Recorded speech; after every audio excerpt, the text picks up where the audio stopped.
Hey everyone, welcome to Stuff I Never Learned from a Schoolbook. If you are watching me, man, I'm in a different time zone, so this is going to throw me off, but let's try this. 7 o'clock Central, 6 Mountain, 5 Pacific, 2 Hawaii, uh, 6 a.m., I believe, in Indonesia, and Australia. You guys are anywhere from 15 to 17 hours ahead of me, so you guys can do your own math. Anyways, welcome to the show. Much love. Appreciate you guys being here. If you don't know who I am, my name is Tom Springer, and I am the host of the show, for better or for worse. It's a show that kind of talks about everything, paranormal, psychics, religions, kind of everything you got out there. So we're going to kind of tie it all together. And I do have on a very special guest. I'm very excited to have this gentleman on. I had an introduction to follow him, so I started following him, and then I've just been amazed every time I've been reading up on his stuff. He always brings something new, and he's funny, he's genuine, he's real, and he's Archbishop James Cloud. Ta-da! There he is. So, howdy. How are you? I'm doing well. Good. Thank you so much for being on my show. So as I said, this is going to kind of happen. There's Miss Jamie popping in to say hi to everybody. The other one popping in right there, this is actually my wife, Nicole. So she's popping in right now as well to say hello. So everybody say hello to James. He is nice enough to come on here and to grace us with his presence. Is probably the best way to say that. We'll see if he really takes to us or not here in a couple of minutes. But anyways, again, like I said, thank you for being on my show. I actually met you, or I actually found you as a friend request popped up. So, okay. And it was something that it was just like a friend's suggestion. And I was like, well, great. I want to read about you. And that's kind of how I figure out who I'm going to have as friends. I'm kind of picky. And I started reading everything you did and stuff like that. And stuff we didn't share in the background was my grandfather was actually a Pentecostal preacher. So I grew up in the Pentecostal house very much. So I'm very, very much have a religious background. I sang in the church and everything else and all that wonderful stuff. So I was very intrigued because you kind of have a mixture of both. You have the religious side, which you're very much a belief in, and I greatly appreciate that. But then you also have some stuff where you actually deal with some of the paranormal as well, which is very interesting that you tie those two together. Excuse me, because I really don't see too many places that actually tie that together. So no. Miss Nicole is saying hello to you. Hi, Nicole. Like I said, people will roll in and they'll start chatting. But if you would, go ahead and give us a little background about yourself. I kind of forewarned you ahead of time. I was going to ask you this question. So how did you decide to get started on the path you're doing now? What brought you into what you do? And what do you do? For those who don't know. So I will give you my curriculum vitae piece. So I have a bachelor's in business. I have a master's in marriage and family therapy. I have a doctor of divinity and a doctor of theology. I also am a mental health professional and have counseled people ranging anywhere from depression to schizophrenia, worked in lockdown mental health facilities and whatnot, but I'm also a master's level substance abuse counselor. So I have that piece as well. And that comes in really handy when people are reporting hauntings or, something of that nature, because I'm qualified to do a mental health assessment as well as a substance abuse assessment. So I can differentiate when a call comes in that people are talking and whatnot, and telling me there's a haunting, so I can actually go to the people that are experiencing it, do the assessments, and if everything checks out, then I proceed to the next level to do a house cleansing or an exorcism of an individual if need be. Okay. But what got me started initially was, In 1976, I and my parents and my grandparents in Pine Grove, California, all saw Three Triangle Craft. And it all went from there. Interesting. So was it, were you all together at the same time, or were you at different places and you all saw from different places, or? No, so what it was, in Pine Grove, we lived in a home and it had an elevated porch, and my parents and grandparents were sitting on the porch, and I was playing with my little metal Tonka trucks, the ones that were steel, basically. The good ones. And, the good ones, yeah. The good ones, not the crappy plastic ones these days. Right. The actual Tonka trucks. And I'm just mind my business playing. My daughter's in here, so you might hear giggling. Yep. Let her giggle. But she loves her daddy. She likes to hang out with dad. So yeah. But so we're sitting, they're sitting kind of up and to my right, and I hear my parents and my grandparents kind of gasp, and you hear this like alarm in their voices. And above us, about 150 feet ish, it was 3 black triangular craft. Each one had a white light on each tip with a central red light in the middle.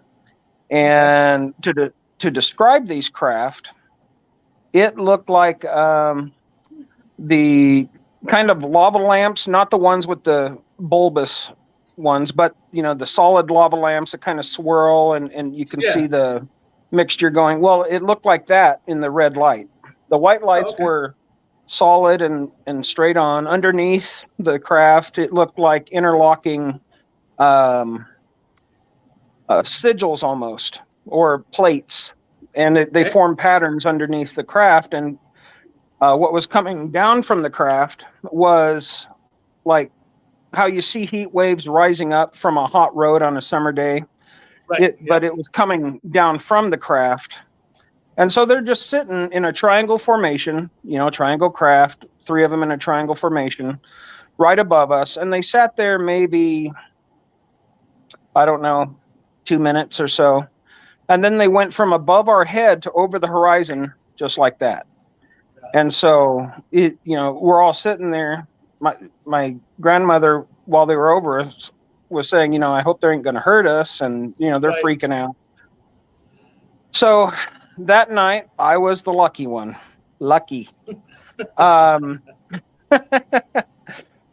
all in bed because my grandparents were staying in the house. My parents were there. And so they never heard anything or experienced anything that night. It was just me. Okay. I was awakened in bed by a sound of a machine-like thrumming, kind of going whoom, whoom, whoom. And it was paced, and it was like a machine pulse, almost like a generator. And I get up, I'm thinking, well, what's that? As 4 years old, through all of this, I don't really have a frame of reference what's going on here, So for me, I'm just curious. I'm not scared. I'm just like, wow, what's all this weirdness? And I get out of bed, I go into the front room, and there are red, blue, green, and white lights, orbs, just kind of dancing through and there was probably a couple dozen of these things. And they're all moving through the living room. And as the thrumming sound kept going up, the lights would match the pace of the sound. And so, but the pulsing kept speeding up. Excuse me, I have hiccups. Always, But anyway, so, it's going womp, womp, womp, womp, womp. And the faster the sound goes, the faster the lights are dancing around the room until it reaches this crescendo of light and sound. And so that it's like, 10 pulses per second. It's like, boop, boop, boop, boop, boop, boop, boop, and then it just shuts off. The sound, the lights, everything leaves the front room. Wow. And so I'm standing in the dark. And out of the middle of the room, this gold orb, it was probably started out about yay big and grew into maybe 3.5, 4 feet across. And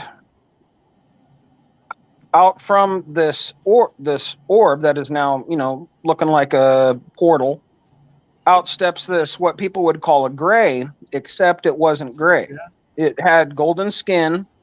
It didn't have the black lenses over the eyes.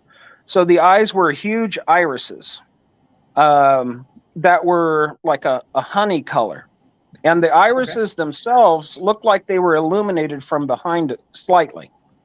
The eyes were, when I think back at it, the eyes were beautiful.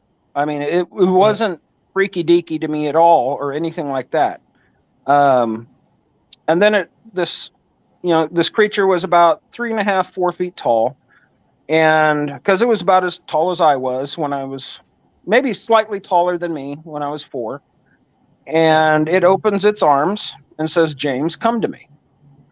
So, right there, the thing knew my name. I didn't know it from Adam, but it knew me. Right. Weird. And so I'm like, okay, I went with it. My next memory is we're walking through this. I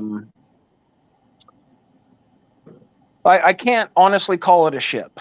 It was just a different place. It was a large rectangular room. On the walls themselves were kind of plain, an off-whitish color. There were large consoles that ran the length of the room, but there were 3 long consoles. Well, actually, total of 6, but 3 rows. So there was a break in between each row, so you could, go in between the consoles and whatnot. Yeah. And at one end of the room was this large, but lack of a better term, a video screen. And, there I see like a galactic map of some sort. And but all the while, this entity is holding my hand, and he's just walking me down the first aisle closest to the wall on my left. And he's telling me about this and that, calamities that are coming, earth changes, et cetera, et cetera. And he told me, I don't want you to, I guess he saw kind of concern start coming on my face. And he says, "James, don't worry. We serve the great King. We're not here to do anything else but basically inform you." And so that seemed, I guess I calmed down at that, because he kept talking and we kept walking. And then we went down the full aisle, made a turn to our right, and came up between the first and second aisle.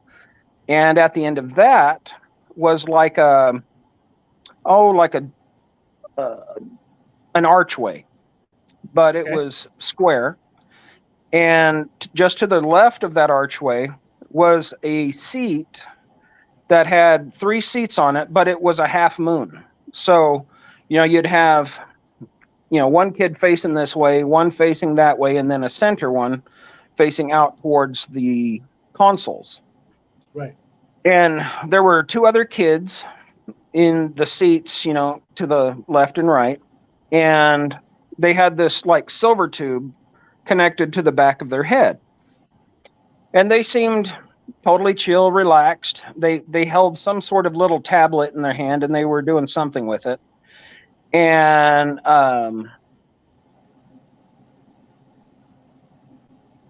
the entity walks me to the center empty seat, and I sit down, and he attaches something to the back of my head. No pain. So at no point was I scared. At no point did I feel physical pain. There were no anal probes or anything like that going on. Because that's the joke. They go, "Hey, did you get the probe?" I'm like, "No, I didn't get no probes. Leave me alone." Right. Just stop it. And so my next memory is I'm waking up in my bed telling my mom about the silver robot guy that I talked to. And even though she had seen that craft that night, she said, well, it must have been, you must be watching too many sci-fi movies. And I just shook my head, and it was what it was, Yeah. you know. Crazy. Yeah. But that it started my entire life from then on. Yeah. And it's weird you talk about that way. I want to say hi to Zhang first. I told you she'd be on. So hi Zhang. Oh, hi Thanks for there. watching. Yeah, see Zhang, I tell everybody about you before we actually come on. That they're going to come on and watch where you're from. So I have to stop and say hi to you. So so there she is. But it's interesting because a couple people ago, she had described she had been an abductee, and Mm-hmm. she described how there were other in the house, and no one else was disturbed at all. Yeah. And she also talks about the lights, the orbs in the room. She said Okay. she said there were tons of colors all over the room. I don't remember if she said hers were orbs, but they were just like swirling, and they were different colored lights. So it's interesting how you two have that same, without even knowing each other or talking to each other at all, that you both have that same similarity in what you're talking about. Yeah. So that's cool. So yeah, it was the weirdest thing, you know. Yeah. Yeah. There's my buddy William Nighthawk. He's popping in to say hi. So that's how you got. That's how you got started. That's how you got started into all this. What brought you into the clergy? What made you decide that that's the way you wanted to go? Well, so my dad, he served in the 3rd Marines in Vietnam. He was 100% service-connected PTSD from Vietnam. He had bullet holes, the scars from bullet holes. He lived with a bullet next to his heart all of his life after Vietnam, because they couldn't actually take the bullet out without killing him. Right. And so they thought it was safer just to leave the bullet in. And and he got hit with shrapnel. A mortar went off next to him, and I mean, he went on the hospital ships and all that. But when he got out, he converted to Christianity, and he was a Pentecostal minister for years. Yeah. And same one. Yeah. And he was in deliverance ministry, he was in healing ministry and things like that. And he was a wonderful father, and I wanted to follow in his footsteps and help others like he had been helping others. And so I did a lot of studies as a teenager growing up, and I actually knew when I came out of the waters of baptism at age 9 that this would be my calling. Right. And so I started learning from him, assisting him and whatnot, from about age 18, right in there, because he didn't want me exposed to a lot of the stuff in my earlier teen years. But I became what they call an exhorting minister in the Pentecostal churches. It would be equivalent to like a deacon in the Catholic churches. And went from there. And then, but I would also say from the age 4 going through my teen years, the shadow people would visit me almost every night. And there were so many nights that I would, scream out for my dad, because these things were, in my room. They never, touched me or did anything like that. Right. But there was only one instance that, just went over the top, is when one was standing in my bedroom doorway, and then it, and I was laying in my bed and I'm looking at this thing. My head was, pretty parallel to the doorway, and I'm sitting there looking at this thing, and then it just goes right into my face, and it's the skull. The skull face is looking like inches away from mine, and then it disappears. And I might have been 13 at the time. And I tell you what, I didn't don't think I've ever screamed as much as I did that night. Yeah. But that was another reason why I dedicated myself to helping folks too, because I don't want people to experience the same type of fear that I experienced growing up. And my dad helped those type of people, help me, and I wanted to keep doing that. And the Lord has graced me to be able to do that. Yeah. So at what point? So now we're into the clergy stage, and now you're helping others. At what point did you go from that to, I'm going to start cleansing people's homes, and I'm going to start doing exorcisms, and I'm going to help people in homes and being, and stuff that's possessed? How did you go from, I'm going to help others in the clergy, to now time to take on all the badasses and do what I do best? Well, that's when I started helping my dad around age 18. And he took me on his deliverance. And so folks know, deliverance ministry is pretty much identical to an exorcism ministry. They go in, clean houses, help possessed people or oppressed people. Because there's three main stages when it comes to hauntings or possessions, shall we say. But so I was learning the ropes with him, and then I went to Bible college, almost gave up the Christian faith altogether. Bible college and seminary has a way of doing that to you. So, God whispered to my ear, he said, go back to the beginning. What did my disciples believe, and what did their disciples believe? And so I started studying the works of what's called the Ante-Nicene Fathers. And it's all of the writings of all the disciples of the disciples, basically, their students. And it goes, from anywhere from 140 AD to 290 AD, really, and up to the Council of Nicaea. So then I got involved in the Anglican Church and went through holy orders, served as a parish priest for about 10 years. And then finally they asked me if I would become a bishop. I said, I guess. And so I reluctantly agreed. And so I served as a bishop for a while. And then I was actually booted out of the Anglican Church because I was an exorcist. Oh, okay. The bishop, it was all political crap. They didn't believe in the devil or exorcisms. They just wanted the happy, fluffy bunny stuff. Yep. And they wanted the New Testament, not the Old Testament. Yeah. And even in the New Testament, they didn't want to talk about that most of Jesus' ministry was exorcism. It was, no. Let's not talk about that. God forbid we talk about that. Right. But so they gave me an ultimatum: stop doing them, or I was out. And I'm like, this is my calling. I'd rather obey God than you. So I'm going to do what I'm going to do. And so eventually I moved where I am now in an Orthodox jurisdiction. So Eastern Orthodox out of Antioch.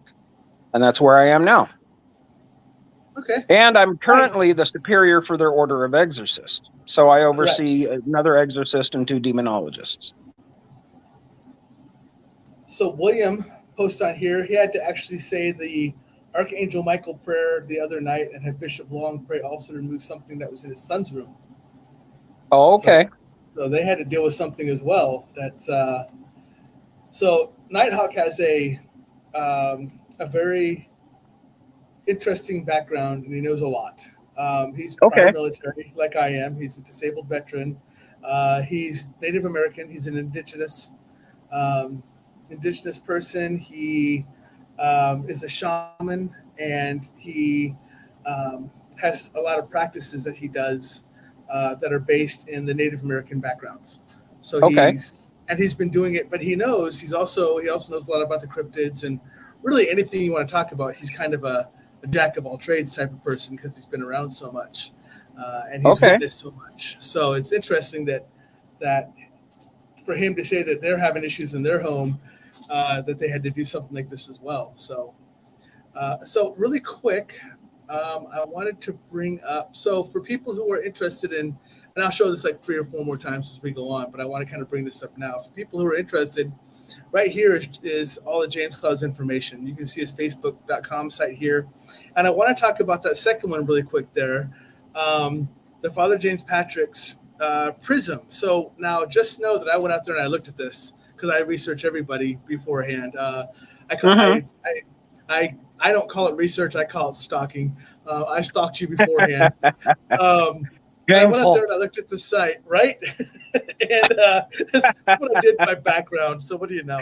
But it's really interesting because I looked at the Prism site. The Prism site isn't really yours, but it's one that you're tied to. So for those people who have never seen this site or have not had a chance to go, since I'm just introducing it to you, in a nutshell, the site actually does a lot of the research as far as is this an actual exorcism that's happening? Is it actually something that's being demonic or along those lines? And then when they find it, they know it's for real, then they call you in and say, hey, we have an issue. Can you come please take a look at this? Because we've done the research. We understand that this is true. So you do the same thing on your own. You'll actually do your own research and on one side, but this is another group that asks you for your favors along the same side. They find something that says, hey, this is more than we can tackle.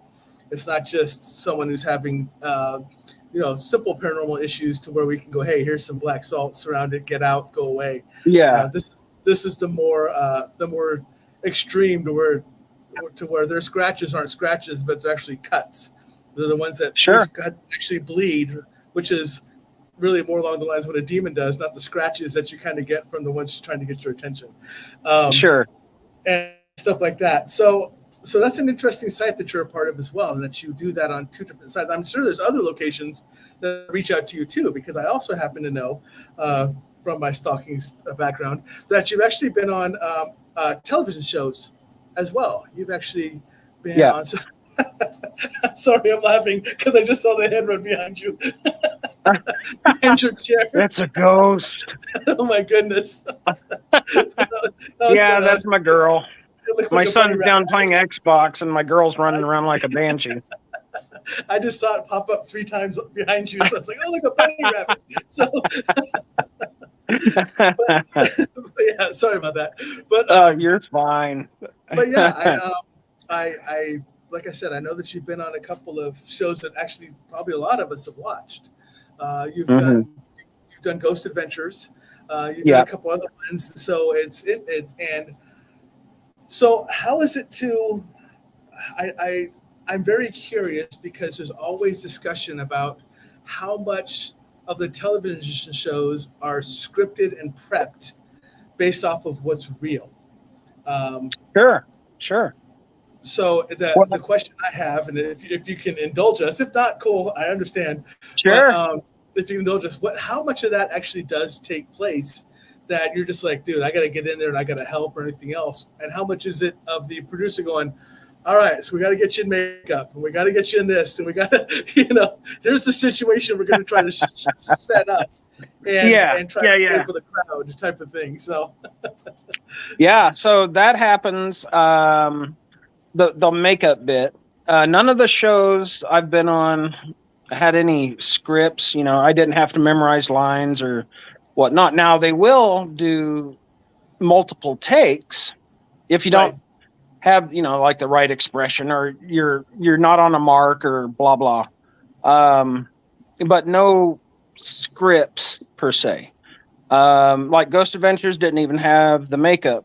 They had a pretty cool taco truck next to us, with all the snacks and everything.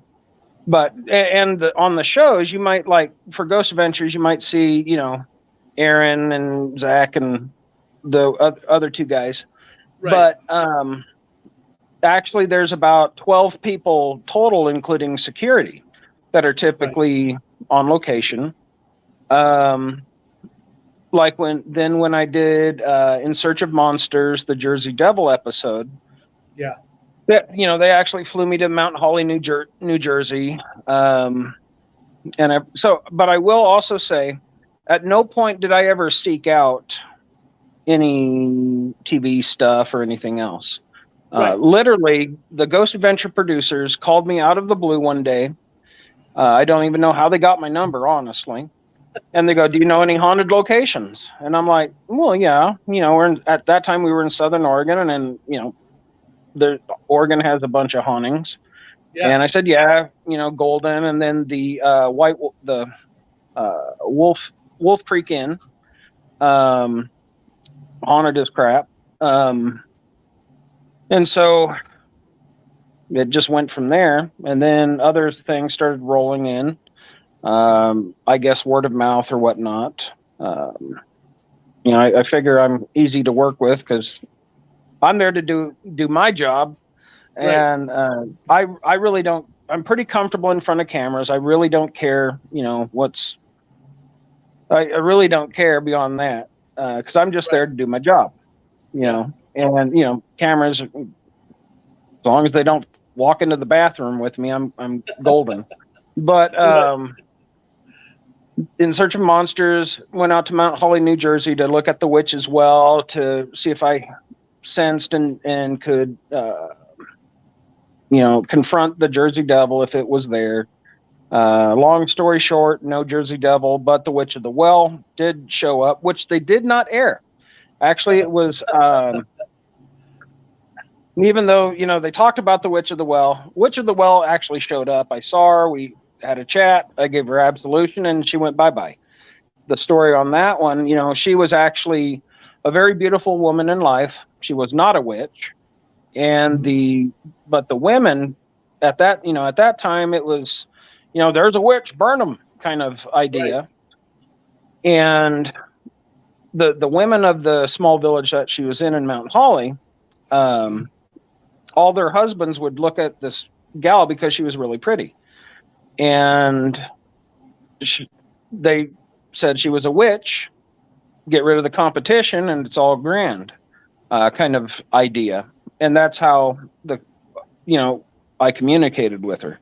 And then I gave her absolution because she begged me to get her out of that place.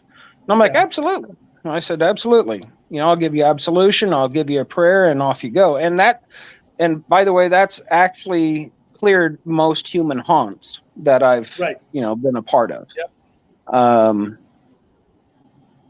And then the Unexplained, they flew me down to LA, did that thing, and that's, did that. But no scripts, no nothing, good food usually, a lot of snacks and goodies to nibble on. But and honestly, you don't make pretty much squat on those TV shows doing that. Right. And literally, I think the biggest amount I was paid was like $300. But they they give you a hotel, they give you food. Yep. I mean, just feed me and give me a couch and I'm good. So I was tickled pink. And but no scripts, no anything like that. So William has a couple of questions, but I kind of want to stay on this for a second. William, I'll get to your questions here in a second, buddy. I got them marked. But I guess the best way to ask this question is, how does the spirits feel about having to, hold on, we got to retake this because you're not standing in the right place, and stuff like that. And they're like, the spirits like, look, guys, you're on my time here. So let's get moving. Sure. Yeah, like, so when I did the Ghost Adventures episode, we were in the old church in Golden, and they had me sitting on a certain thing, and they had put up little props here and there to make the church look extra spooky. And I'm just like, go ahead, guys, I don't care. And I'm sitting there, and then they had to retake because I was doing something that it wasn't looking right on camera, so I had to readjust. But yeah. I just wonder, there's a spirits like, look, I know that I'm kind of like forever, but I got a haunting to get done. So get rid of the camera so I can do my work.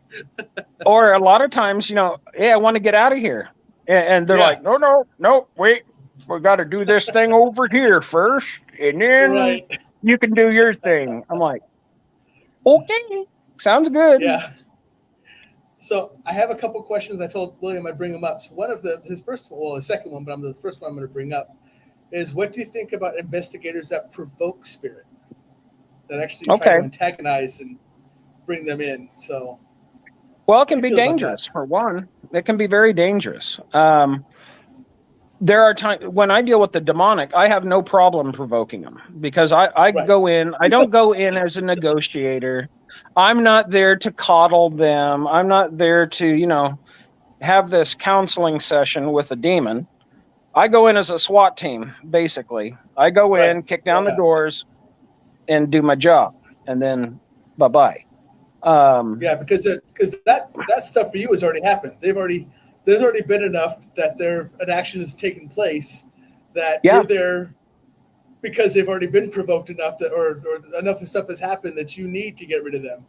But what about the people that go with intention of, I need to get something on camera, or I need to get something on audio or video. So, hey, spirits, screw you. Here I am. Want to fight? Let's come fight, type of thing. So, well, like I said, it can be very dangerous. So, there is an instance in the Gospels where there were 7 brothers, and they're known in the scriptures in the Gospels as the 7 sons of Sceva, Sceva.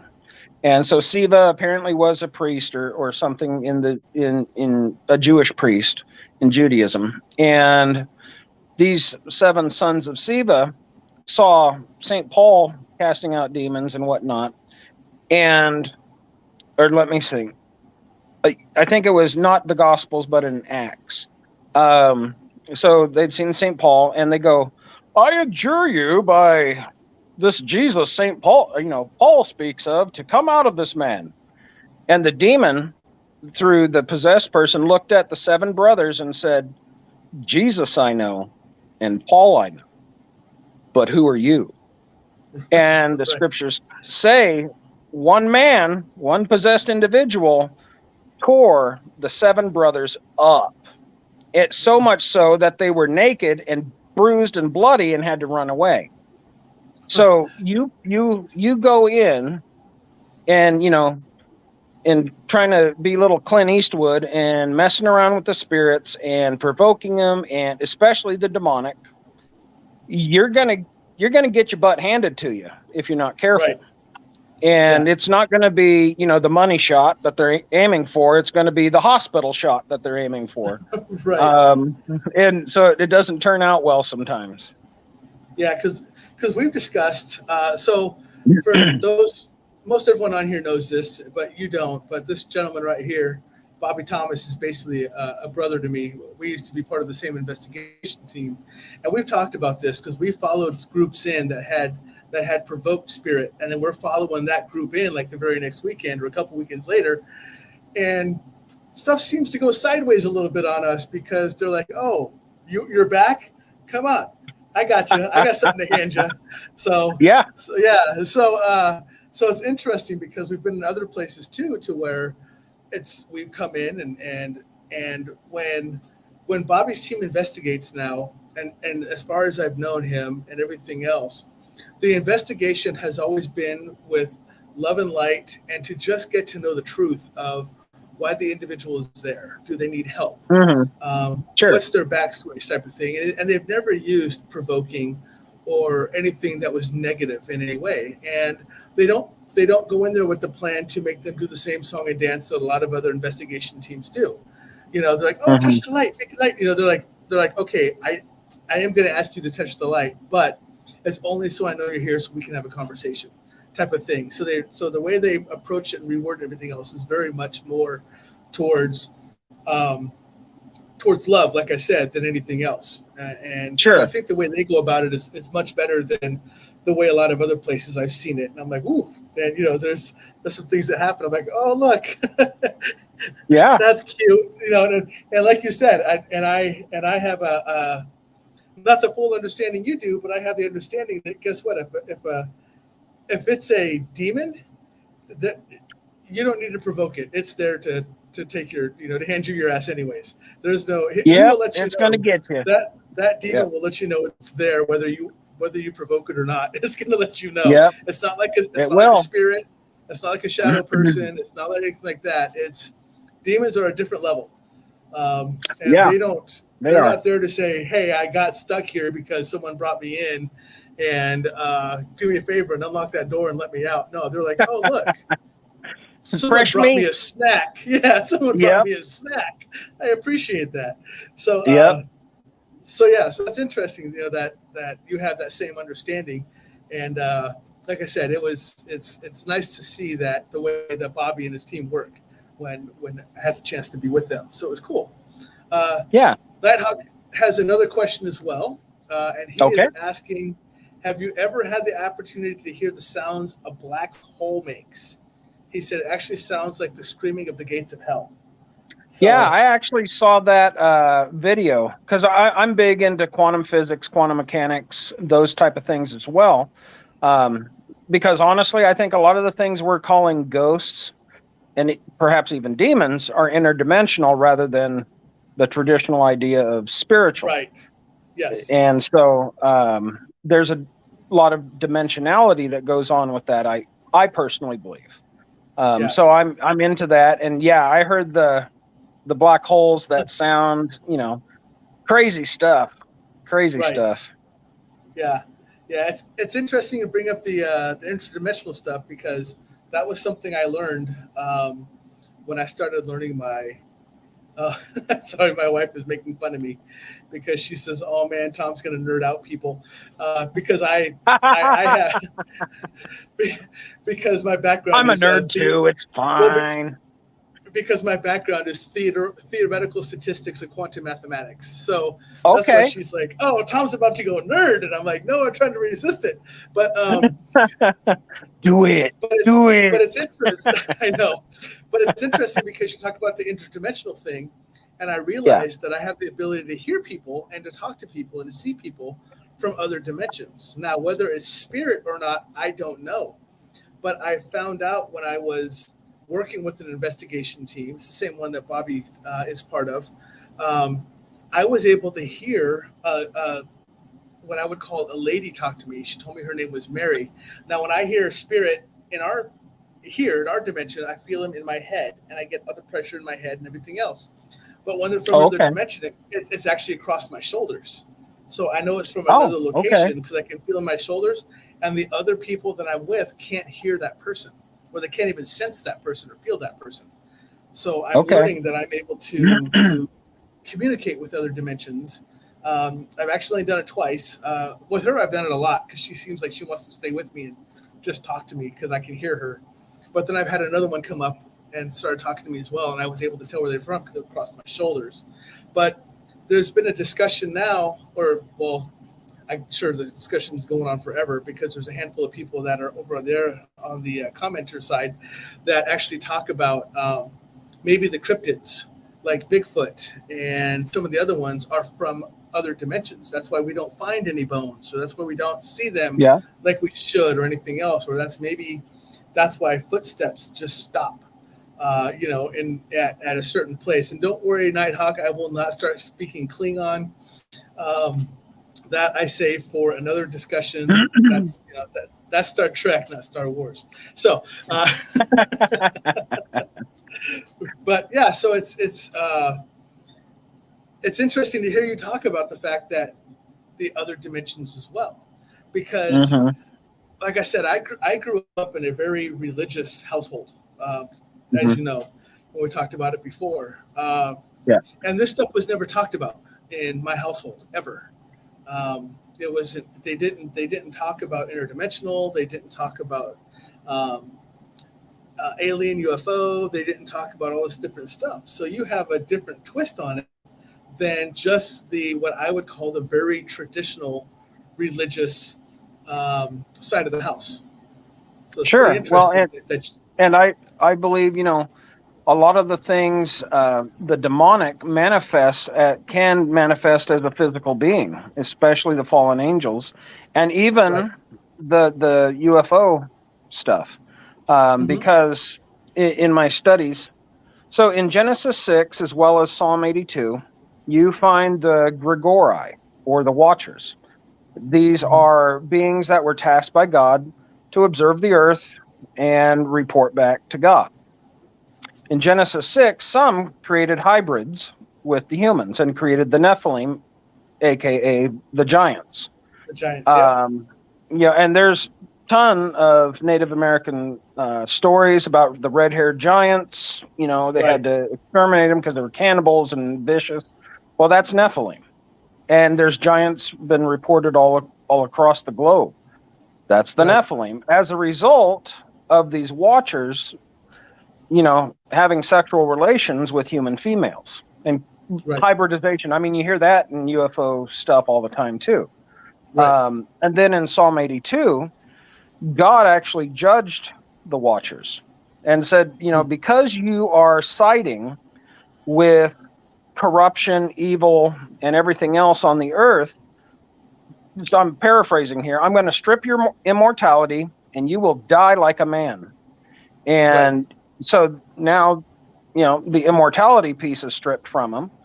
And so the other thing is you'll hear a lot of people in you know, theological circles talk about how the sons of God, you know, sons of God, that's actually the Grigori or Watchers, Hmm. that they were maybe just the line of Cain or, you know, some other natural bloodline or whatnot.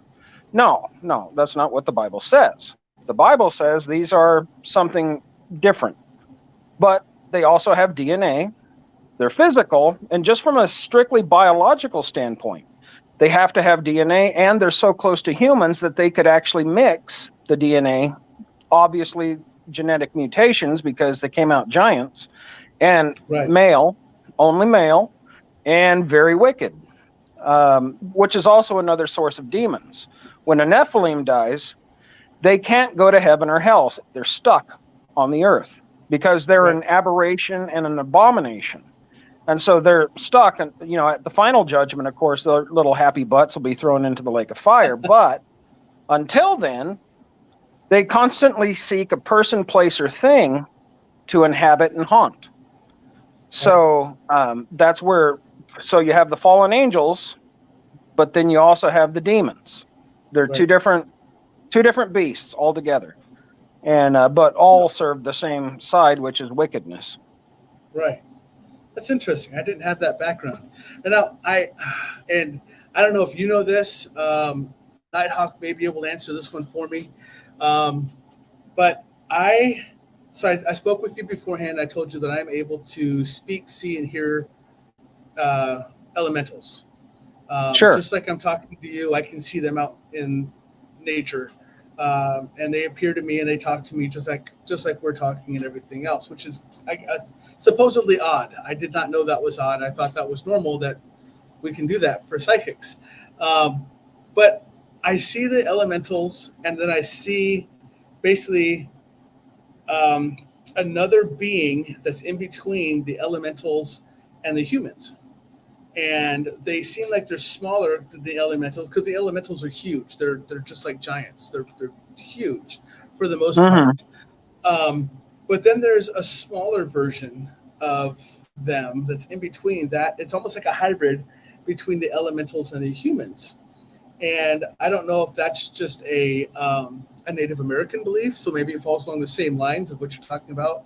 You know, with the hybrids, Mm-hmm. with the combination of the the giants and the you know of the basically the breeding with the humans to form Sure. a hybrid.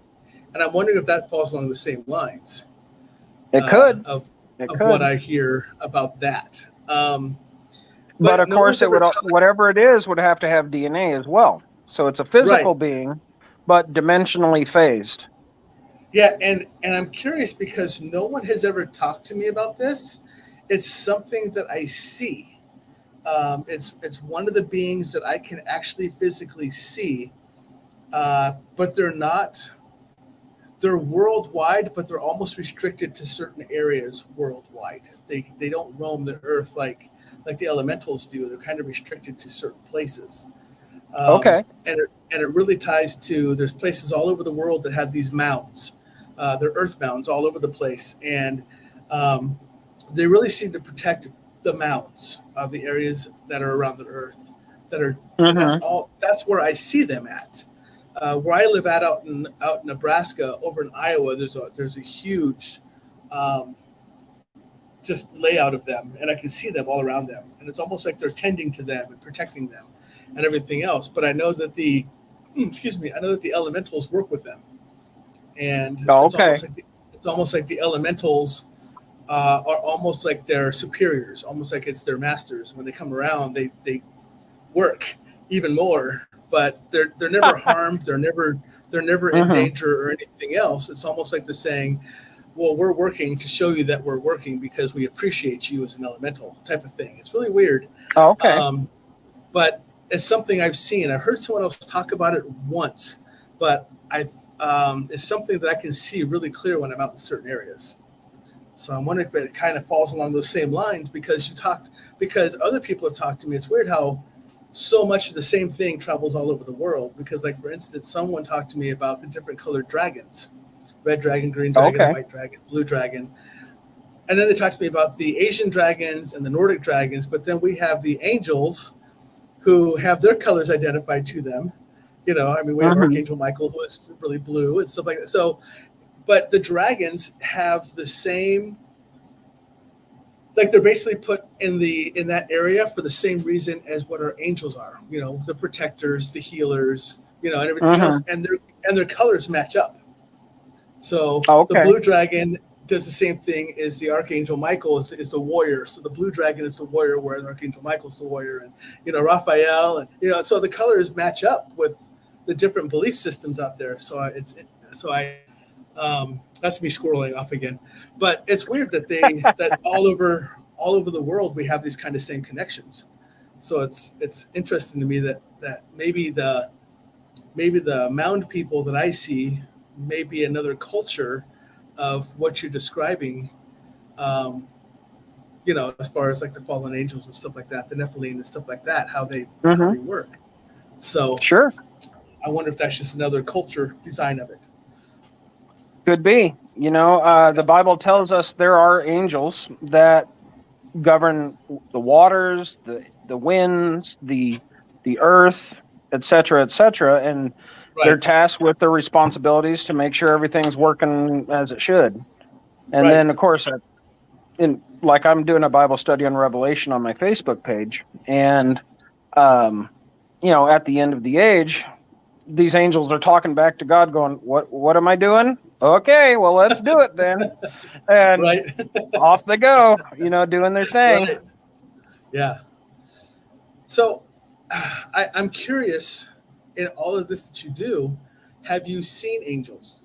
Like, physically seen them? I know you probably sense their presence, but have you physically seen them and known what they were there for, and whether to help or I'm assuming when you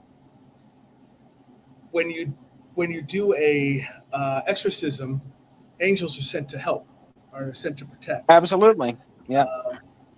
That I'm assuming that's they're there to protect you and to make sure no harm comes to you, but also to the family that's having the problem, to make sure that they're safe. Yeah.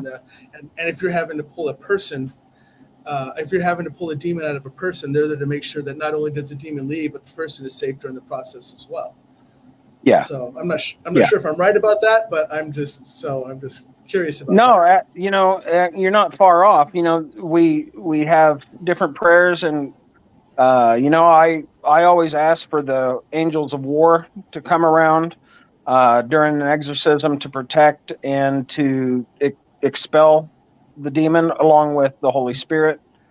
And, of course I use, Christ's name in the exorcism, specialized prayer. I use the old Roman rite of exorcism, pre-Vatican II. And also I use Orthodox prayers of exorcism, like the exorcism of St. Chrysostom. And all of them call on Michael or other archangels or the saints to intercede, to pray with us, because church tradition tells us we're all surrounded by a great cloud of witnesses. And these are the saints of all the ages that observe us and pray for us in our daily lives. And so when we ask the saints to intercede for us, or we're praying to God, the saints, family members that are in heaven and whatnot, they also pray with us. Okay. And so, those connections are never lost in heaven. And they see us, and they're praying right alongside of us, and they're warriors too. So, yeah. The angels are there, and I have seen angels. My wife has too. My wife actually saw one when, right after my dad passed away in 2003, and I was having a rough go, and I was working at a group home for mentally handicapped teenagers. And so my wife was praying for me, and she said, Lord, just send an angel over there, to give him some comfort, with his dad and everything else. And she said, all of a sudden, she felt this overwhelming peace come into the room, and she looked up, because she was laying on the bed when she was praying, and she looked up, and there's this huge angel standing there, approximately 9 feet tall, in, as she described, a white robe with a belt that she described looked most similar to like a WWF kind of championship belt around. That's the best way she could describe it. Right. And he was holding a sword pointed down, like, a warrior at rest. Right. And then he was gone. And my mom has seen angels, some with wings, some without wings. All of them, and at no point did we question why they were there. We understood why they were there, usually in times of, internal conflict, or, or mourning, or I got to turn on the light here. Light is fading over here. But yeah, the angelic is always present with us, but so is the demonic. The demonic is always there to try to snatch away those blessings and trying to mess with people. And, and so this is another thing too. People ask why, and I've been asked this before. People ask why the demons are so hell-bent, pun intended, on attacking humans. Well, the thing is, Lucifer and his cronies know that they actually can't hurt God. I mean, nothing can touch the Almighty. Right. So the next best thing, how do you hurt a person that you can't touch? You hurt those that he loves. Right. And so you hurt his creation. We're all created in the image of God as a human. We have the option of salvation and redemption. The demons don't. I mean, they're screwed, basically. Right. Because they had the option, and they gave God the finger, spiritually speaking. Right. And, they're there. So that's why the demonic attacks us in so many ways, because they can't hurt God. So they're going to hurt us, and thereby hurt God's heart. Yeah. And so that's why. Yeah. So a little further back, I want to bring this up because William mentioned there are extensions of the elementals, the ones that punish people. So it sounds like there are also ones that are evil as well, that are extensions of the elementals. I know this from I don't know how I know it, but sometimes I just get stuff in my head. And I have a voice that says, "You just know this," but that not all elementals, not actually most elementals are not good. But it's not the fact they're good or bad. They just don't know. They're just there because their job is to take care of the earth or to take care of the water, like you were mentioning before. What the angels for? That's what the elementals are for. So, so they're not necessarily inherently bad or good. Their job is to take care of their stuff, not people. So My wife would like for you to talk about your most memorable exorcism, if you're able to. Sure, I have several. So I'll preface this by saying usually when I'm called in, the crap's already hit the fan, Uncle Buck's flying through the room kind of stuff, Right. So it's not the investigative phase. It's, oh God, we're about to, see Yeah. Lucifer himself pop up in our room kind of thing. Right. So one of the exorcisms that sticks in my mind the most is, so I'm debating between one of two because both are outlandish. So I will go with one that has multiple layers in it. Okay. I was called out to a property. This family had moved from a native reservation in Montana out to Oregon, and they had the Hat Man with the red eyes, the hat, the shadow guy, tormenting them in their home in Montana, and so they moved in hopes of leaving him behind. They get out to Oregon. Hat Man is still with them. Things are going on. Everything else. And literally their children are getting the triple scratches, bleeding, gaping wounds, basically. The mom is being sexually assaulted. You have objects are flying around their house. Their cupboards are opening and closing on their own. I'm trying to think of all the manifestations. There was multiple entities seen on the property. Let's see. So all of that was going on. And so they call me out. I get out there. So I've had the site ever since I was little. And I get out on the property, and even before I get to the property itself, we're driving out. And I start feeling these, just this hit in my gut, which I've always identified as the demonic. It hits me a certain specific way if it's a demonic. Right. And I'm probably still a mile away from the property. So I get out. I'm on the property itself. I see literally hundreds of shadow people walking all around the property. And I'm thinking, what in the world is going on here? And, I'm hearing different sounds, arguing and fighting and screams and this and that. And it's just literally outlandish. And that's just on the property, not talking about the home. Right. I walk into the home, and the cupboards, are flapping like this. And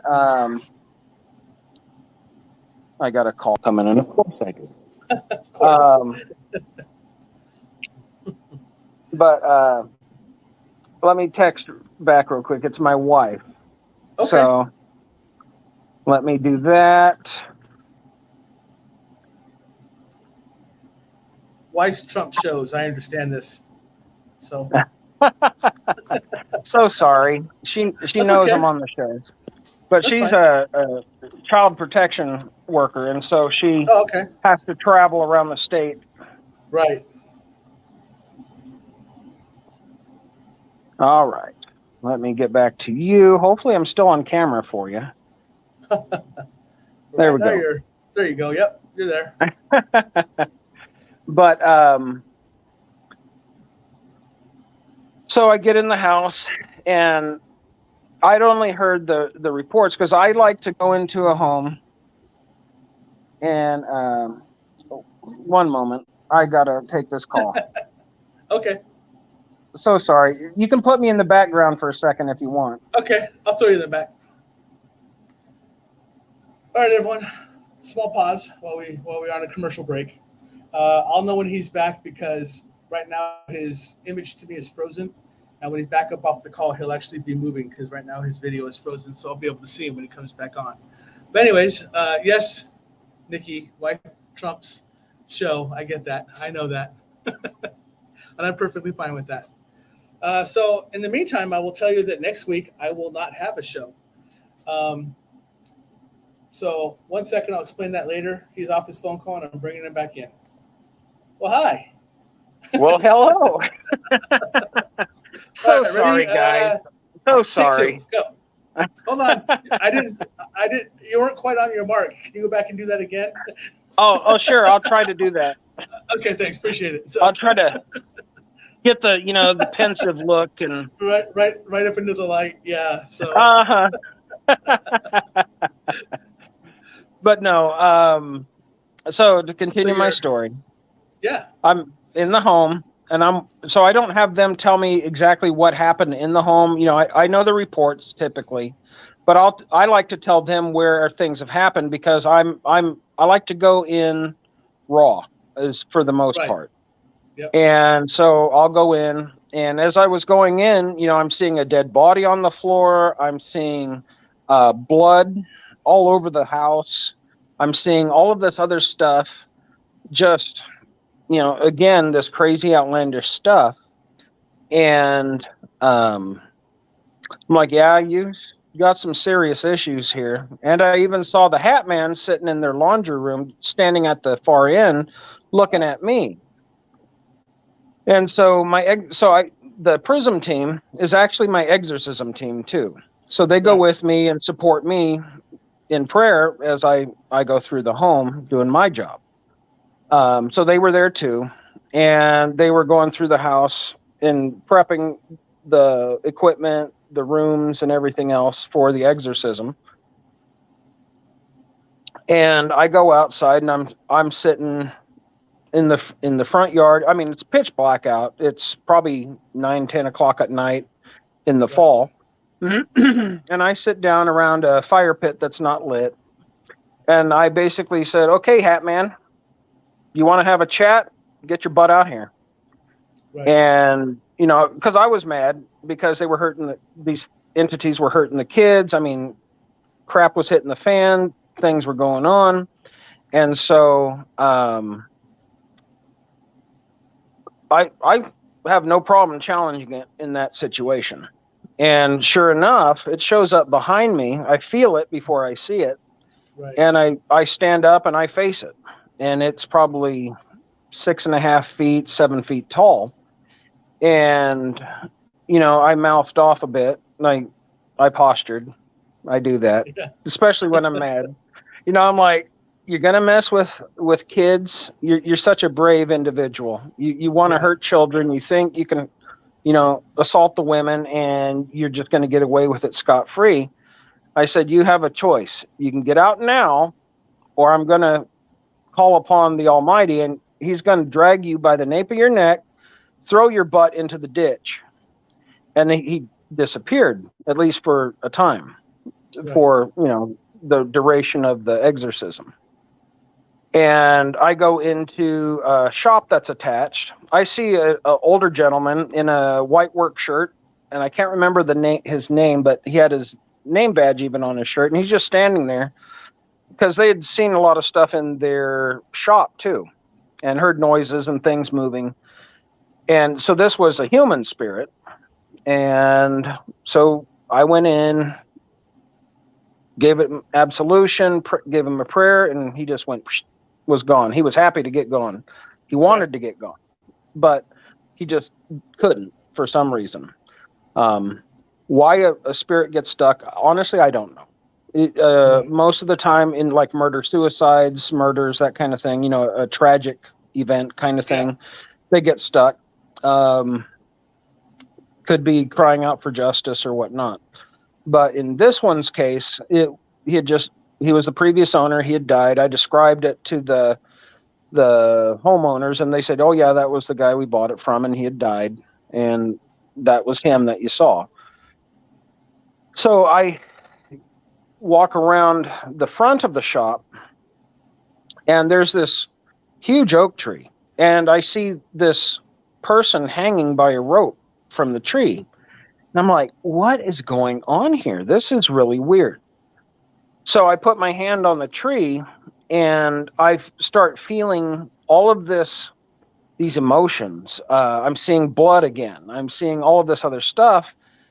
And I said, there's guys hanging on a tree. And so one of my exorcism team members is kind of the historian, takes the historian role. And so they looked up the history of the property, coming to find out the property that house and shop sat on was an old railway station from the gold rush in Oregon. And that was the central hub. It had a brothel on there. It had a couple shops. And that tree was the lynching tree. And people had been hung on that tree. And so that's why I got those feelings. And so, long story short, I basically had to throw what I do into granny gear and just go low and slow, basically, and just release the human spirits, but command the demonic to leave the property. And, ask for the intercession of the angels, their interventions, power of the Holy Spirit, etc.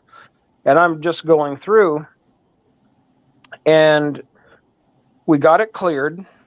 The human spirits were released.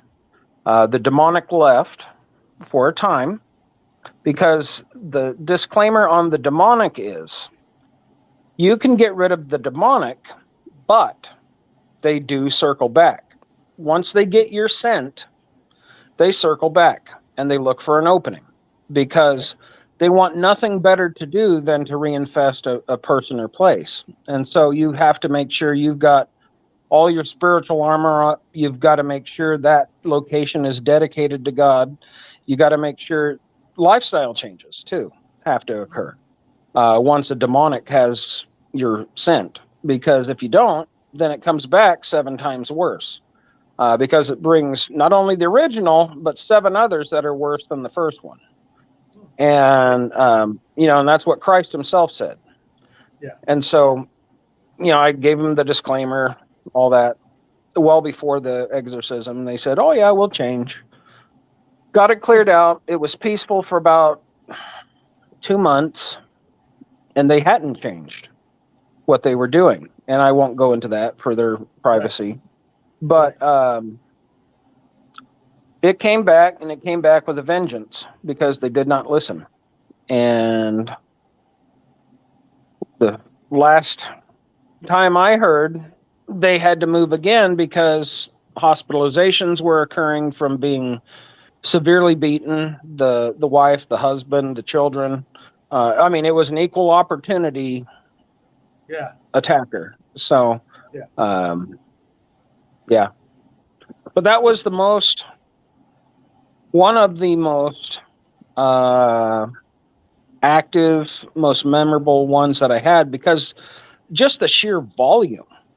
So you had the human spirits from that railway station, all the ones that were lynched. You had all of the human spirits that had died an early death, the murders, and etc. Because during the gold rush, it was every man for themselves, quite honestly.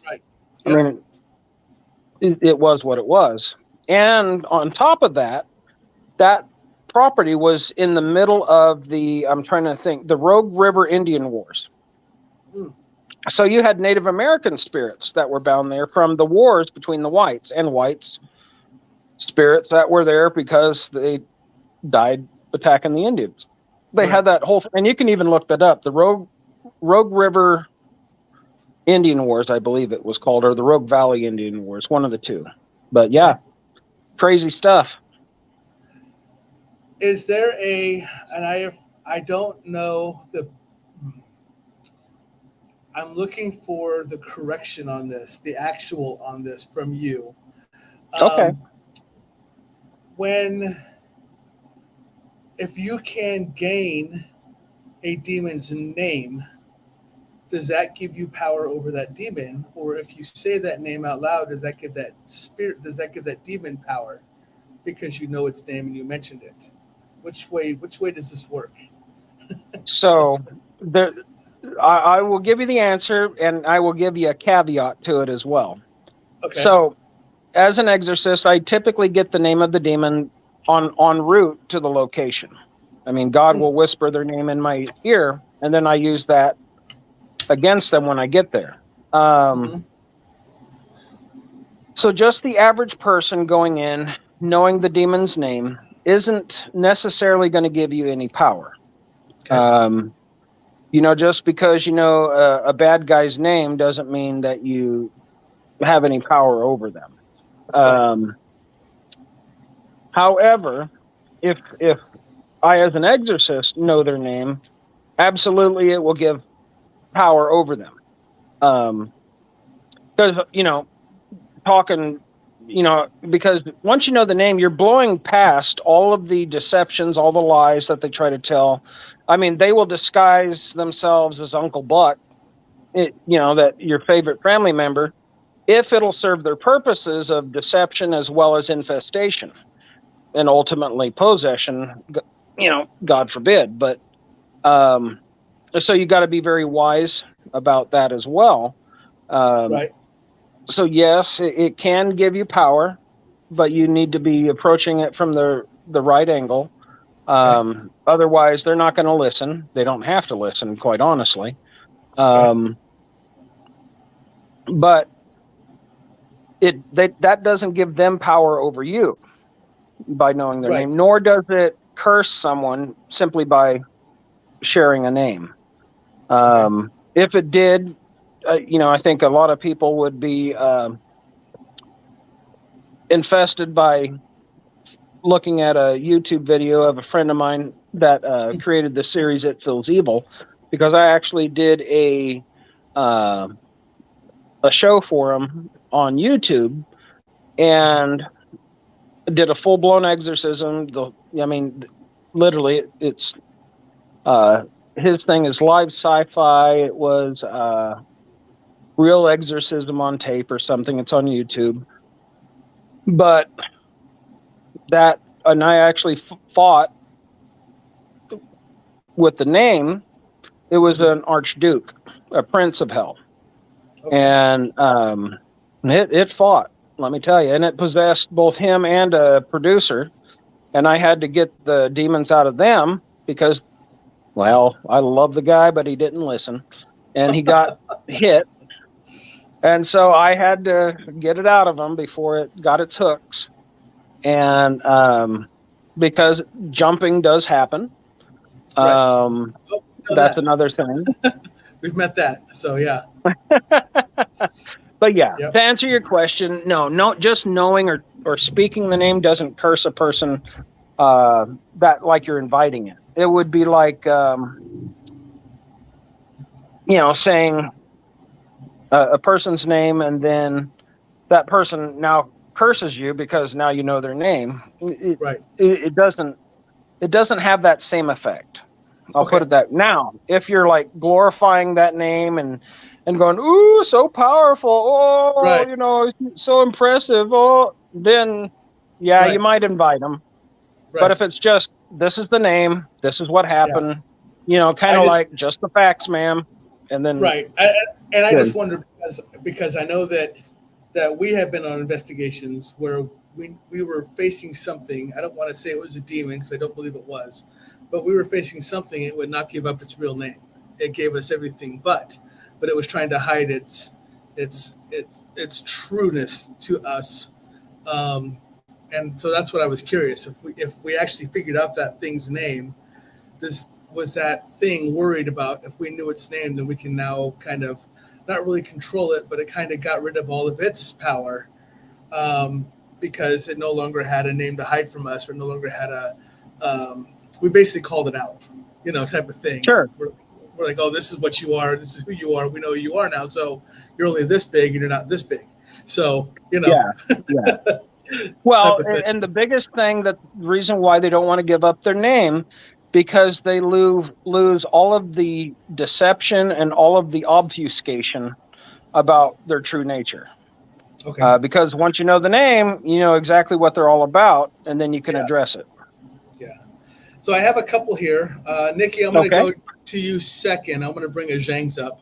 I'm going to read this out because it's pretty long. She said, I have had the experience of seeing a man in a black robe and his face invisible.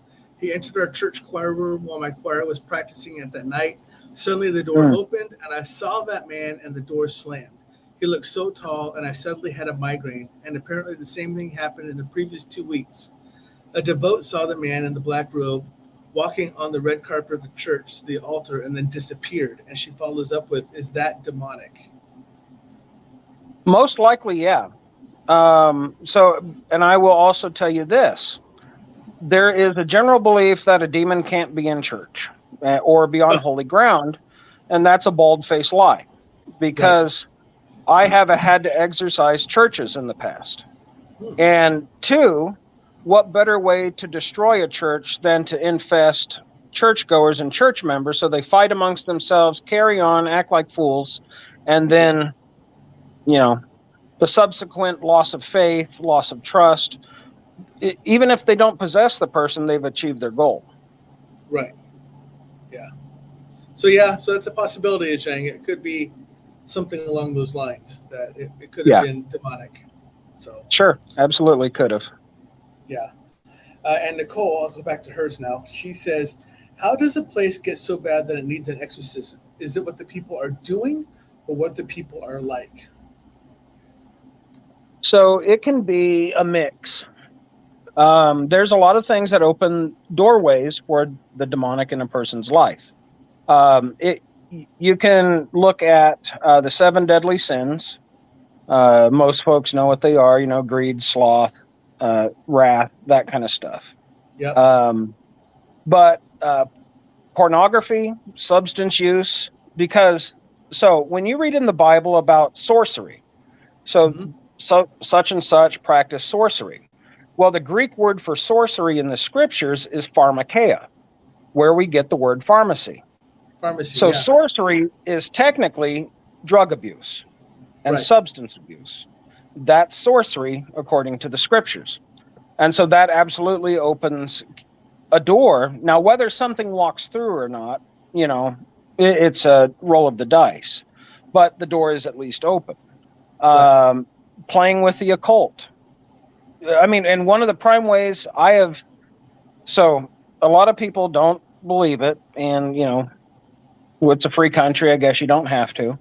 But I will tell you from my experience that the most common way a place or a person gets infested is when they play with a Ouija board, when they're a kid or as an adult. And then demons are immortal.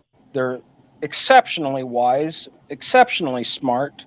They know human nature better than the best psychiatrist on the planet. Right. They know a person's weakness because they can sit in a place and observe even for several generations. So then they know the best person to impersonate as well. They'll know the history of a place. They'll know everything that happened at that location, and they will use that to try and deceive and to say, oh, I'm just such and such a person. When actually, and then you get to talking, and then they're like, oh, you want to know me better? Okay. And then they zip in. So you got to be very careful of that too. Yeah, but that's how typically a place or a person gets infested. So we've talked about Ouija boards on here before, and it was a big discussion about the Ouija board itself. Is it just a tool, or is the Ouija board itself evil? And I've explained, and most people have, it's kind of a back and forth, but I've explained, Mattel makes a Ouija board. Okay? A game place makes a Ouija board. When they make it, they do not have the intention to bring demon into the world. It is, they think of it as some form of game. But sure, if you do not know how to open and close it correctly, and your intent is wrong, you can allow it to bring something in that is not intended to be in this world. Sure. And most of the time, it could be an evil presence. You may be calling for, hey, I want to reach out and I want to say hi to grandma. Yeah. But that thing may go ahead and say, cool, right now, I'm going to be grandma for the next 10 minutes. Why don't you go ahead and let me talk to you for a while and sure. go from there. So, yeah, so we've talked about Ouija in the past and everything else, and how to me it's nothing until you turn it on. It's Yeah. that's Yeah, the exactly board what in it is. itself doesn't have any power.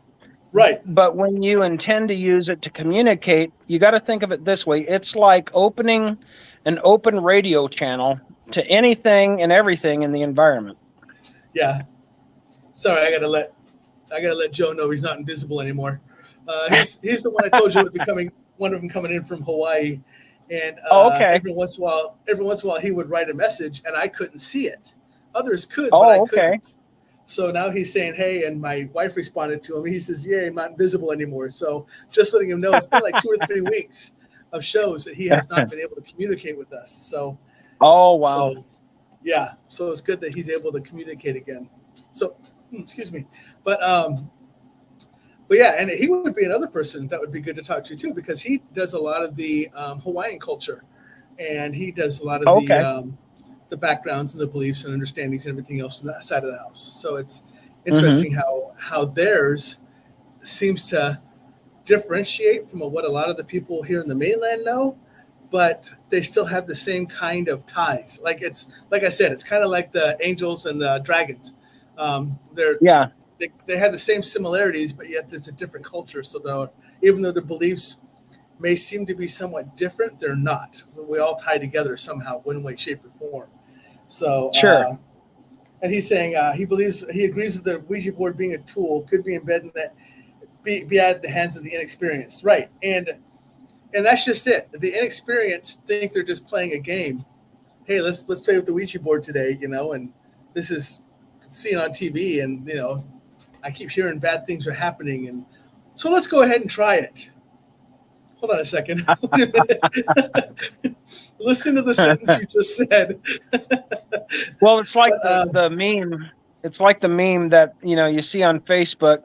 You need to be 21 to get an alcoholic beverage, but only 8 to summon a demon. Right.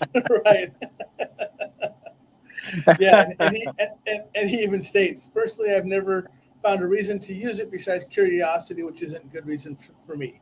Yes, true. I have been around one person who has used it, but she has used it as a tool for her to contact the other side. But she's also very good at opening and closing. She's been doing it for years upon years. So it's something that she knows how to do. And I trusted being in the room with her when she did it and knowing that I would be safe, but also knowing that I was quicker than she was. And if shit hit the fan, I was pushing her down and getting out of the room before she did. So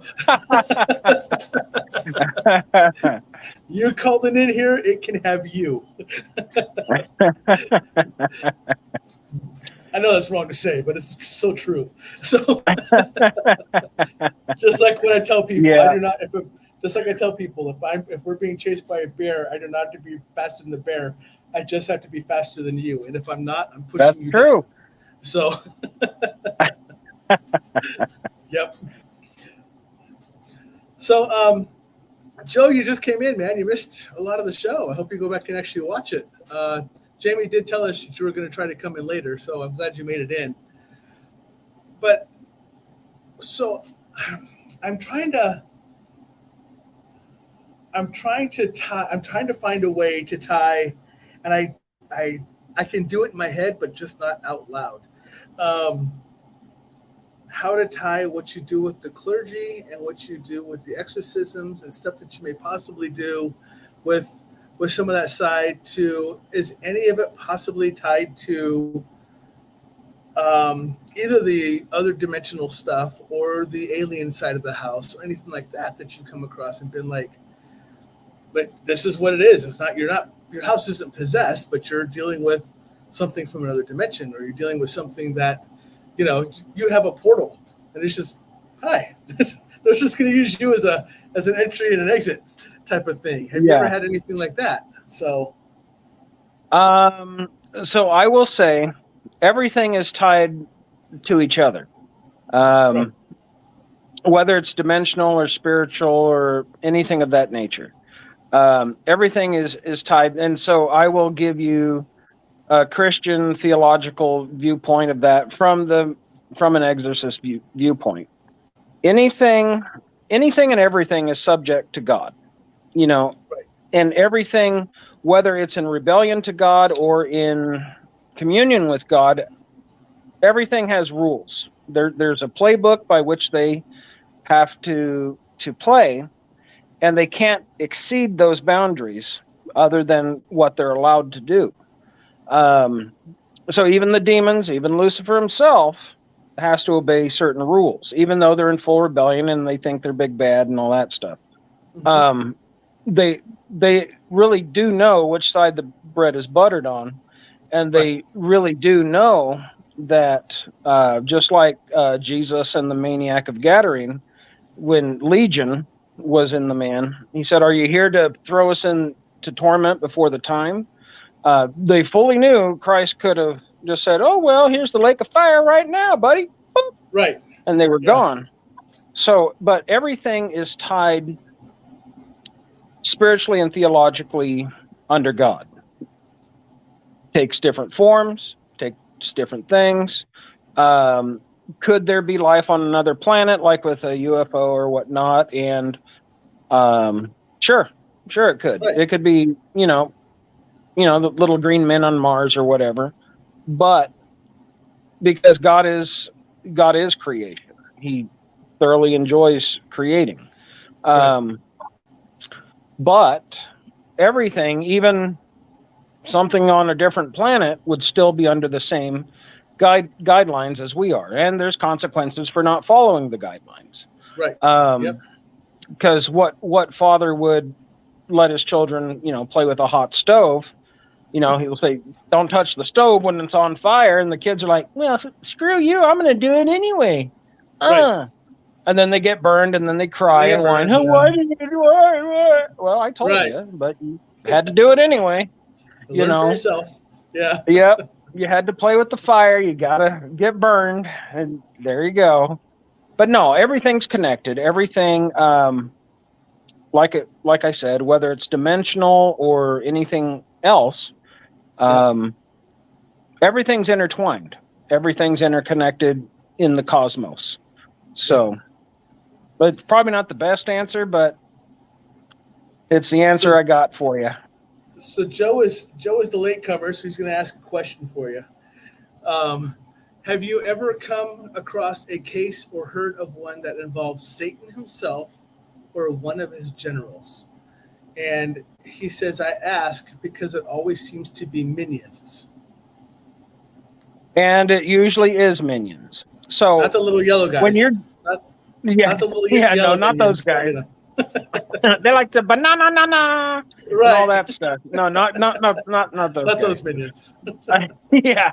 No. So when you're dealing with Lucifer himself, so the name Satan actually just means adversary.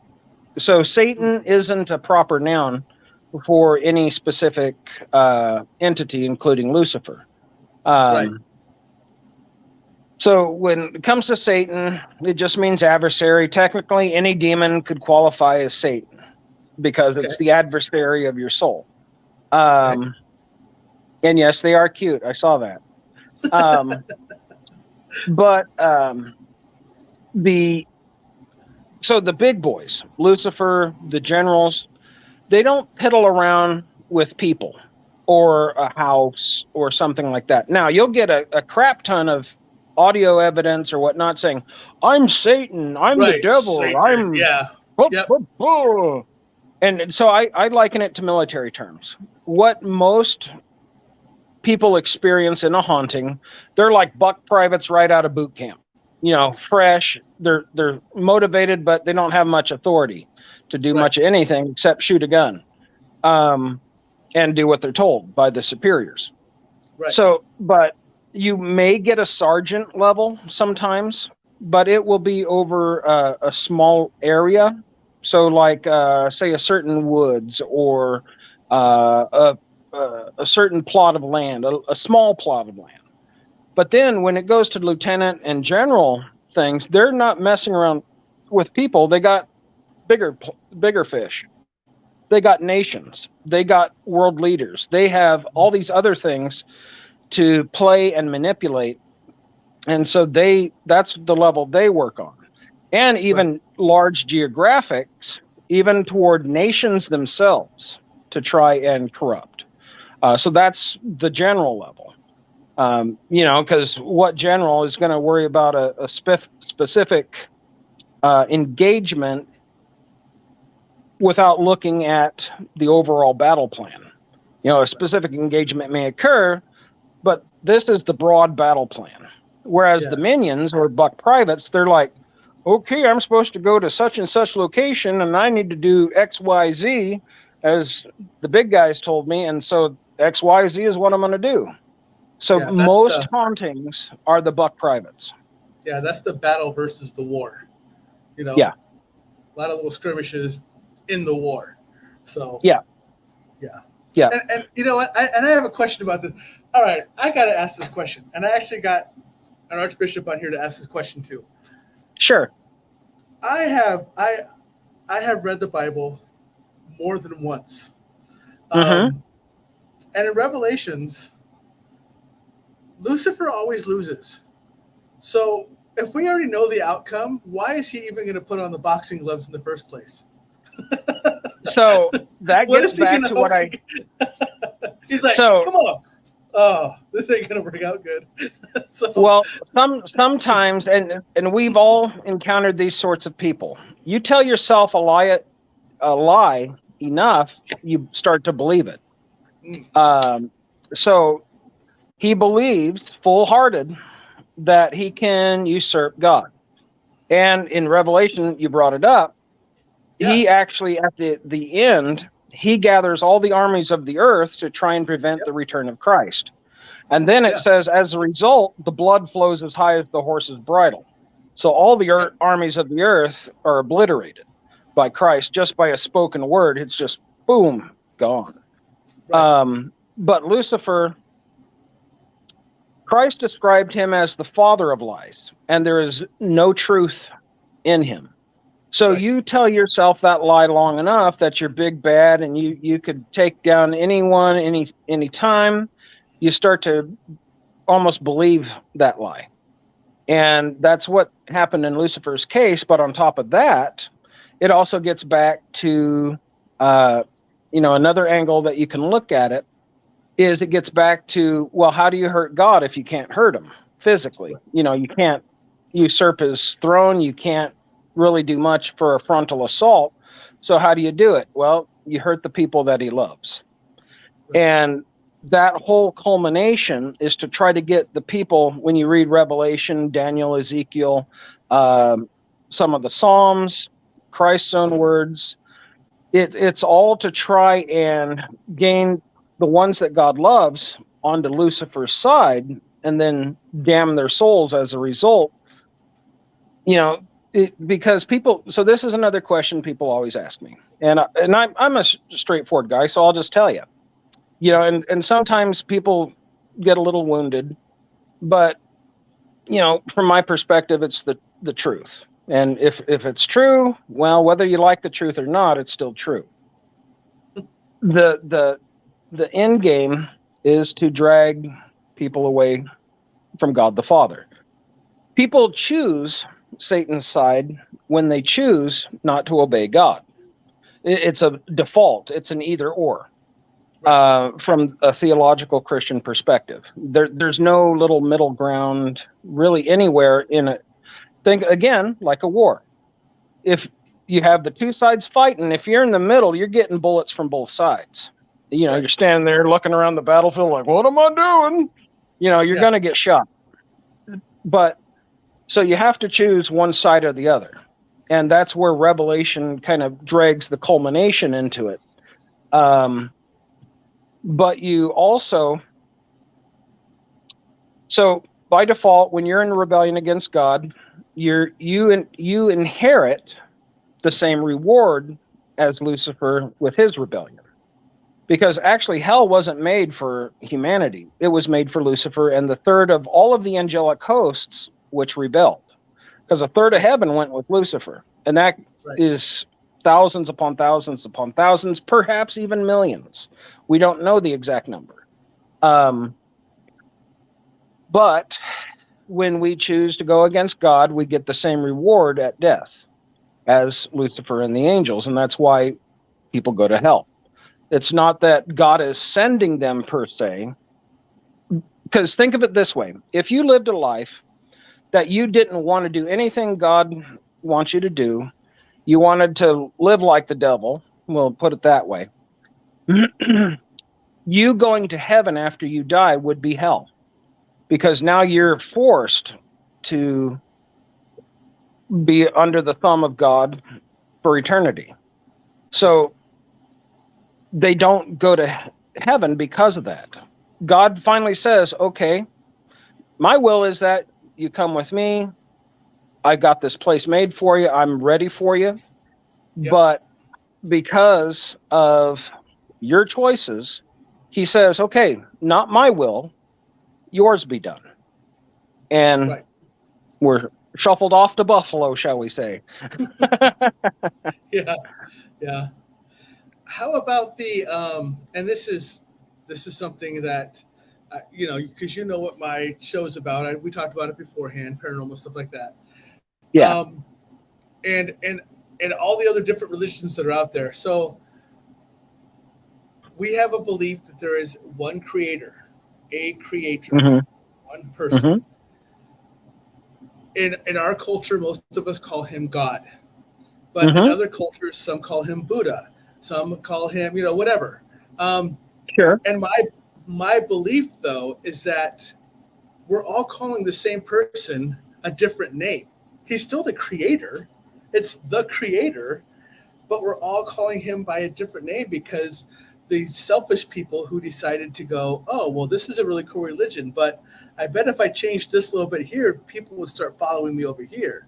And this person Mm-hmm. says, oh, well, I think if I changed over here, then I'd have this religion here. So we have all these different religions, but I think they all start from the same creator who we call God. What are your Mm-hmm. thoughts on that? Is that... So I'll just shoot straight with you, Okay. and I'll give you the reason why I'm saying what I'm going to say. Jesus said, I am the way, the truth, and the life. No one comes to the Father except through me. So no one comes to the Creator except through me. So Right. if I were to say and go into what's called syncretism. So syncretism says that all spiritual paths lead to the same destination. So that no matter what that person believes or I believe, you know, it really doesn't matter. So as a archbishop, I fully 100% believe in the scriptures and in what Christ said. If I were to say as a bishop that all other paths lead to Rome spiritually, I would be calling Christ a liar. Because like C.S. Lewis said, he said, you know, Christ is either a liar, a lunatic, or he's Lord. And it's up to each of us to make that decision for ourselves. What is he? Christ himself didn't leave us that option if we call ourselves Christian to pander to the other religions. Christ didn't leave that open for us. So for me as an archbishop, I have to say Christ is what he said, the way, the truth, and the life, and no one comes to the Father except through me. The caveat to that is, so these other religions, before they heard of Christ, St. Paul says in times past, God winked at their ignorance. So they just didn't have a knowledge of who God was. They saw the power of God in the creation. They saw, you know, these other things happening. And so they knew there was a creator, and they gave him their own name. So in that case, when they didn't know, that God excused that and judged them on the light received. So if they tried to do the right thing, tried to do everything that they needed to do, then that was okay. However, St. Paul then went on, because he was talking, I believe it was his sermon on Mars Hill, when the people of Ephesus had all of these gods. And there was one statue called the unknown God, because they were all very religious. And so they didn't want to leave any God out, just in case, might be the wrong one that they're looking at. Right. And so he said, I know the unknown God. And that's when he started going into this. He said, in times past, God winked at their ignorance, but now that Christ is fully known, now they're held accountable to either keep looking at a torch versus the sun, S-U-N, and metaphorically S-O-N. Right. So that would be, and that's what I've told people, and I mean it with the greatest humility and respect for other folks. So I want you to know that, but and your listeners to know that. But that is my answer as an archbishop. Okay, I appreciate that. Yeah. So I just, no problem. Like I said, I wanted the archbishop's take on this because, there's a lot of people, and I'm one of those included, that I say that I am spiritual, not really religious, because Gotcha. I believe in God and everything else, and I believe that He made heaven and earth and everything else and all that other stuff. But I also know that, like, my friend still has that same belief, but it's under a different title of God. But they still have this. If you read their books, they kind of follow along with the Christians say, but instead of saying God, they say something else. But it all kind of follows. It seems like the religions have a way to pattern themselves after each other, and they all have a creator. They just may call it by a different name based off of what that religious. And all of them had that same basic blueprint.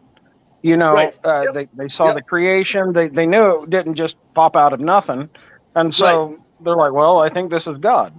But then, of course, later on, God sent His Son and said, well, God's not a schizophrenic, so He's not gonna, have multiple personality disorder and have all these things. And so He said, here it is.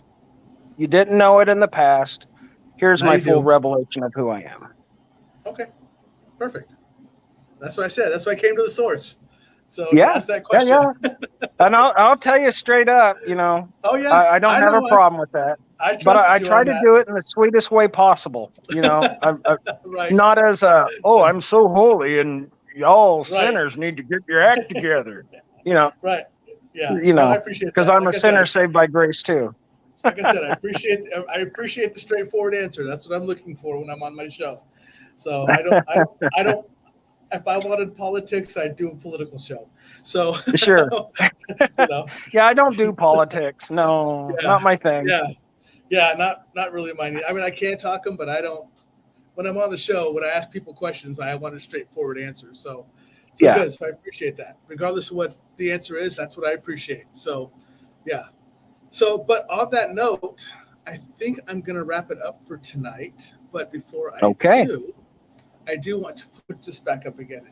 If anyone, do me a favor, go out there. I pasted all this information into the notes or into the comment section as well.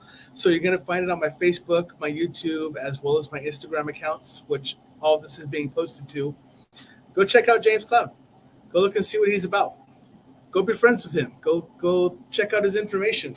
Go look at the Prism site that's down there. That other one, the Father James Patrick's Wix.com/Prism. Go take a look at that one too. It's got some really cool information in there.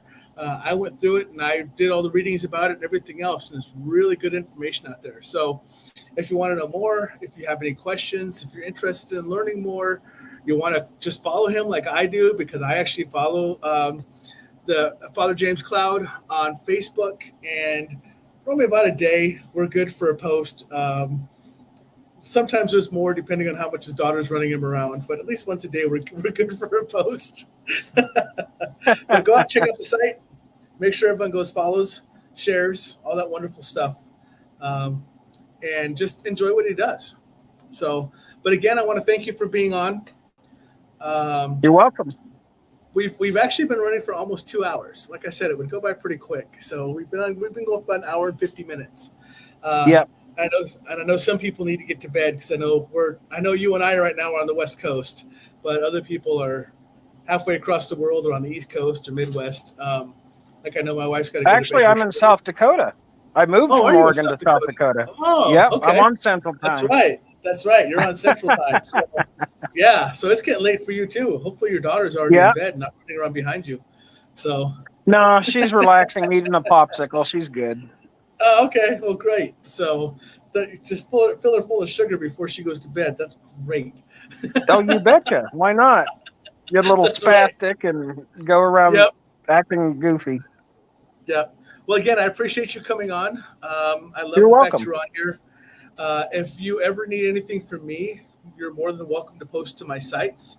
I make that offer to anybody. I don't have a problem. I believe that my site is created not only to do the live show like this, so everyone can have a platform to talk to, but also so everyone can share their information out. So if you want to go out to my site and want to post stuff, post to it. I don't care. It's an open That free site. sounds good. I think we should be helping each other, not fighting against each other. And what better way to do it than letting people use what I got? So other than that, again, I appreciate you coming on. Have a great night. And You're welcome. I will, Have a good and one. I will be talking to you soon. So thank you. Sounds great. Bye-bye, Father. Bye-bye. All right, everyone. That's my show. As I was stating earlier, I do not have a show next week. It is going to be Labor Day, Monday, and I am going to be 14 hours ahead of everybody because I will be in Japan at that time for work. So my traveling days are not over yet. The 12th, as of right now, I do have someone on, but I have not heard back from that person for a little bit. So I'm going to see how the 12th goes. If not, I'll find someone else to come on, or I'm just going to have you guys come on and we can just BS like we normally do. Other than that, have a great night. Remember, stuff I never learned from a schoolbook. In fact, here you go. There's all my sites right there. Stuff I never learned from a schoolbook.com on Facebook, twitch.tv/stuff I never learned. If YouTube channel way down there, that's all those ugly numbers and letters and symbols. If you just type in stuff I never learned, I pop right up. So go ahead and reach out there, like, follow, share, enjoy. Much love. I will be posting out a notice saying that I am not here for next Monday. Y'all have a great Labor Day. I love you all, and I will see you in a couple weeks.